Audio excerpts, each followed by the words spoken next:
If voting is the bare minimum of participating in our democracy, it can be doubled by persuading somebody else to vote. And in our #1 story in the countdown, if you fly all the way to Florida to do it, you're either a great patriot or you are the comedian Sarah Silverman, who will join us presently. Even with an electoral map that is leaning heavily in Senator Obama's favor, Florida's 27 electoral votes cannot ever be taken for granted, even if after they have counted, as you know. So a political action committee called the Jewish Council for Education and Research came up with a plan, a video. The PAC's co-founder saying, quote, "It's not a think tank white paper, it's meant to be a conversation starter." And that is an understatement, considering the video has been viewed on the web more than 7 million times in just 2 weeks. Sarah Silverman and the great Schlep. If you knew that visiting your grandparents could change the world, would you do it? Of course you would. You'd have to be a douche nozzle not to. If Barack Obama doesn't become the next president of the United States, I'm gonna blame the Jews. I am. And I know you're saying like, oh my God, Sarah, I can't believe you're saying this. Jews are the most liberal, scrappy, civil rightsy people there are. Yes, that's true. But you're forgetting a whole large group of Jews that are not that way, and they go by several aliases. Nana, Papa, Zadie, Bubby, plain old grandma and grandpa. These are the people who vote in Florida, and the Florida vote can make or break an election. If you don't think that's true, why don't you think back to 2 elections ago when a little man named Al Gore got by Florida? I'm making this video to urge you, all of you, to schlep over to Florida and convince your grandparents to vote Obama. The full 4-minute pitch is, of course, online, along with talking points for conversations with your grandparents or anybody else for that matter. Right here, right now, as promised, comedian and deep thinker Sarah Silverman. The 2nd season of her show, the Sarah Silverman program, airs tonight on Comedy Central. Welcome. Hello. So how did the great Schlep come about?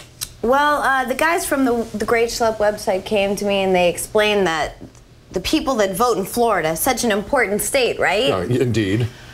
The people that vote there are the old Jews. They make up really just a small percentage of Florida, but they vote. Like 97% vote. Yes, and they're not going to vote for Obama because his name is scary to them. Old fears that may not be relevant anymore, and they think he's, you know, not pro-Israel and all this crap. So there's a lot of misinformation going on around there.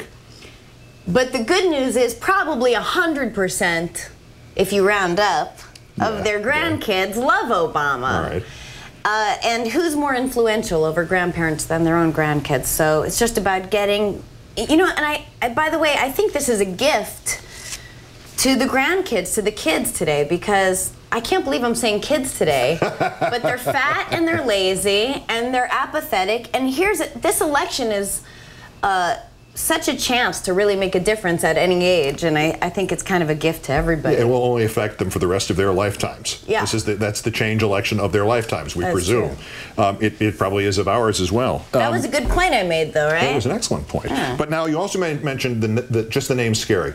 His name is scary, but is Barack Hussein Obama. But you would think that, you know, a people whose common name is, you know, Moishe Lifshitz or whatever, would have a little compassion for a crappy name. For a name that isn't just the average one you pull out of a phone book. And by the way, the name John, plenty of bad people have been named John. Yeah. Serial Killers are named John. Right, that's true. Very few serial killers out there named Barack. Yeah, maybe 1 or 2. Now, or none. Now, speaking of names, I've been meaning to. I don't know a lot of Sarahs, but you qualify, and we now suddenly have a political figure on the national scene named Sarah.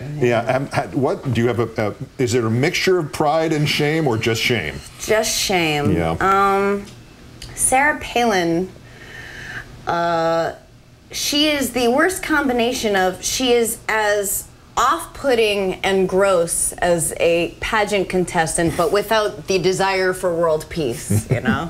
That's true. And you know what? She cannot even think for herself or just come up with an... When you talk to me, I just think of an answer and then I say an answer. Ask me what magazines I read. I'm going to show you how easy this is. All right, can I just throw you off here and say what magazines do you read? Let's see. In Style, Domino, Lucky, Cat Fancy, Big Naturals, and the Wasilla Gazette. How about that? That's the top of my head. How hard could it be? Apparently very. Oh yeah, I wouldn't. I would stick to like the prop water, Red Bull or something. You were at. I was at the Democratic convention. I got to see Danny Glover. Did you see anybody while you're out there? Have a big time at the Democratic convention? I saw so many people out there. I had a great time. I just went. Yeah. And well, I have a picture. I don't know if they're going to show it. I met Al Gore. The man in the white suit here. And oh, no, that's just him taking off his jacket. I got it. Yeah, he does the over-the-shoulder thing. It's nice to meet you. It's very everyman. Yeah. I love Al Gore. So at the Democratic National Convention, I decided it would be a good idea to eat half a pot cookie. I didn't want to go crazy. And just as it hit me, somebody called me over to meet Al Gore. And if you see show the picture one more time, it had just hit me, and I think right there I'm saying, I don't know what I'm saying, but it looks like maybe like, "Rawr, I'm a monster" or something. I'm gonna eat you. Great. And he's not backing away or anything from you in that picture. He was really nice, the way I remember it. All right, so now you've been an instant political hit on the intertubes. Yeah, I'm political now. So what are you going to do? You're going to do more? I think I'm going to go back to duty jokes. Oh, but which is safer material these days, or are they the same? I don't know. I do pretty cerebral duty jokes. It's the same. I don't like that the Post is going to be mean to you tomorrow. No, please. I'm so used to it. It's like if it doesn't happen once a month, I get to twitching. What happened to the liberal Jew media? I have no idea. I have no idea. The comedian Sarah Silverman, also mastermind of the great Schlep. Pleasure to have you here. Thank you. Nice to be here. Do you shake hands? Absolutely, always. I'm not like you. Uh-oh. All right, that's countdown for this, the 1,989th day since the declaration of mission accomplished in Iraq. Sarah will be joining me in the New York Post now. I'm Keith Olbermann. Good night and good luck. Oh, thank you.